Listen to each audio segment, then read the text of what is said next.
மதுரை மாவட்டம் சமயநல்லூர் மின்வாரிய கோட்ட அலுவலகத்துல ஜூனியர் கணக்காளராக பணிபுரிந்து வந்தவர் ஹேமலதா. இவருக்கு 24 வயதாகுது. இவர் பார்த்தீங்கன்னா வழக்கம் போல நேற்று அலுவலக வளாகத்திலேயே உள்ள கழிப்பறையை பயன்படுத்த சென்றிருக்காங்க.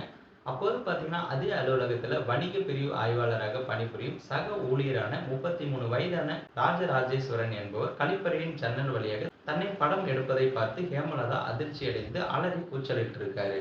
இவரது சத்தம் கேட்டதும் பார்த்தீங்கன்னா, அங்கிருந்து தப்பி ஓடிய ராஜராஜேஸ்வரன் எதுவும் நடக்காதது போல அலுவலகத்தில் தன் இருக்கையில் அமர்ந்திருக்காரு. ஹேமலதாவின் அலறல் சத்தம் கேட்டு ஓடி வந்த சக பெண் ஊழியர்களிடம் ஹேமலதா நடந்ததை கூறி அழுதிருக்காரு. இதையடுத்து பாதிக்கப்பட்ட பெண் ஊழியர் ஹேமலதா மின்கோட்ட செயலாளர் ஜெயலட்சுமியிடம் முறையிட்டிருக்காரு. பிறகு பார்த்தீங்கன்னா மின் வாரிய ஊழியர் ராஜராஜேஸ்வரன் செல்போனை வாங்கி பார்த்தபோது கோட்ட அலுவலகத்தில் பணிபுரியும் சக பெண் ஊழியர்களின் பல ஆபாச படங்கள் அதில் இருப்பதை கண்டு அதிர்ச்சி அடைந்திருக்காரு.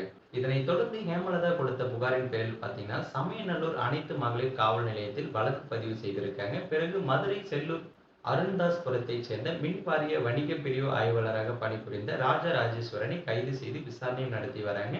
கைது செய்யப்பட்ட ராஜராஜேஸ்வரன் மற்ற பெண் ஊழியர்களை படம் எடுத்துள்ளது குறித்து விசாரணையும் நடத்தி வராங்க. இந்த சம்பவத்தில் வேறு யாருக்காவது தொடர்பு உள்ளதா என்பது குறித்து போலீசார் தொடர்ந்து விசாரணையும் நடத்தி வராங்க.